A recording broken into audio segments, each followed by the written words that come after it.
안녕하세요. 로이어랜드의 김지훈 변호사입니다. 오늘은 많은 사람들이 헷갈려하는 법률 용어에 대해서 말씀드리겠습니다. 자, 바로 본론으로 넘어가겠습니다. 고소와 고발, 무슨 차이가 있을까요? 형사사건에서의 고소란 고소권자가 수사기관에 범죄 사실을 신고해서 범인의 처벌을 구하는 의사표시를 말합니다. 따라서 단지 피해를 당했다고 다른 사람에게 알리기만 하는 것은 고소가 아니고 수사기관에 대해서 신고를 해야 되고요. 그리고 범인을 처벌해달라는 처벌의 의사표시까지 명확하게 해야 합니다. 쉽게 말해서 고소권이 있는 사람이 하면 고소, 그리고 고소권이 없는, 그리고 범인도 아닌 제3자가 하면 고발, 이렇게 주체에 따라서 구분을 하는 건데요. 그럼 대표적으로 고소권이 있는 사람은 누가 있을까요?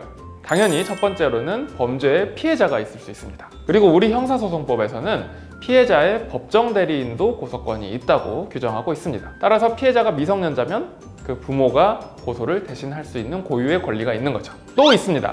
범죄의 피해자가 범죄로 인해 혹은 다른 이유로 사망해버렸다면 어떻게 될까요? 이럴 때는 범죄 피해자의 배우자 혹은 직계 친족 또는 형제 자매도 고소권이 있습니다. 그런데 아버지가 아들을 학대한 경우처럼 피해자의 법정 대리인이 범인이면 이럴 때는 피해자의 친족도 고소권이 있습니다. 자손이 고소할 수 있는 경우도 있습니다. 자, 여러분, 사자명예훼손죄라고 들어보셨나요? 최근에 전두환 전 대통령의 사자명예훼손죄 판결이 뉴스에 나왔었는데요. 사자명예훼손죄는 그 특성상 피해자가 사망한 다음에 고소를 하는 것이기 때문에 피해자의 자손이나 혹은 친척도 고소권자가 됩니다. 참고로 우리 형사소송법은 자신 또는 배우자의 직계존속에 대해서는 고소나 고발을 할 수 없도록 규정해두고 있습니다.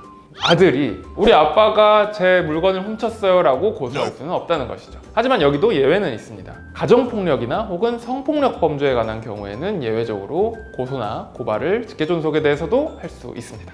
자, 이번에는 고발에 대해서 볼까요? 고발은 아까 말씀드렸던 것처럼 고소권자나 범인이 아닌 제3자가 다른 사람의 범죄를 일러 바치는 것을 말합니다.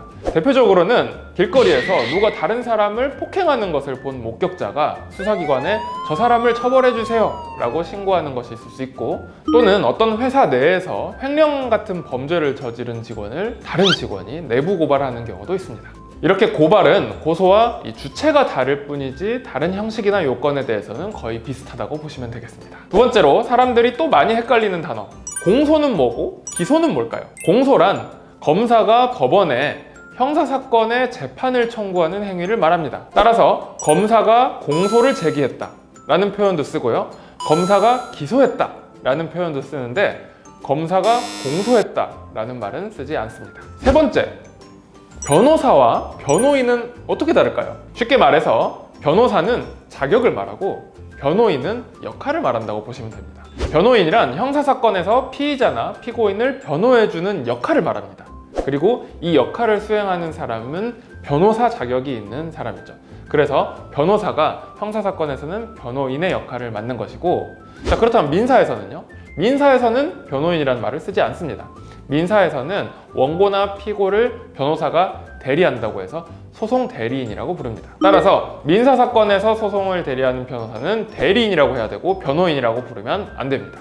그리고 형사사건에서 변호하는 역할을 맡는 변호사는 변호인이라고 해야지 대리인이라고 해서도 안 됩니다. 그래서 법정 드라마를 보면 판사가 변호사를 부를 때 변호사라고 안 하고 변호인이라고 하잖아요. 변호인 측 신문하세요. 자, 이제 차이를 아시겠죠? 헷갈리는 법률 용어 2탄도 있으니 기대하시고요. 평소에 궁금했던 용어들이 있으면 댓글로 남겨주세요. 지금까지 로이어랜드의 김지훈 변호사였습니다.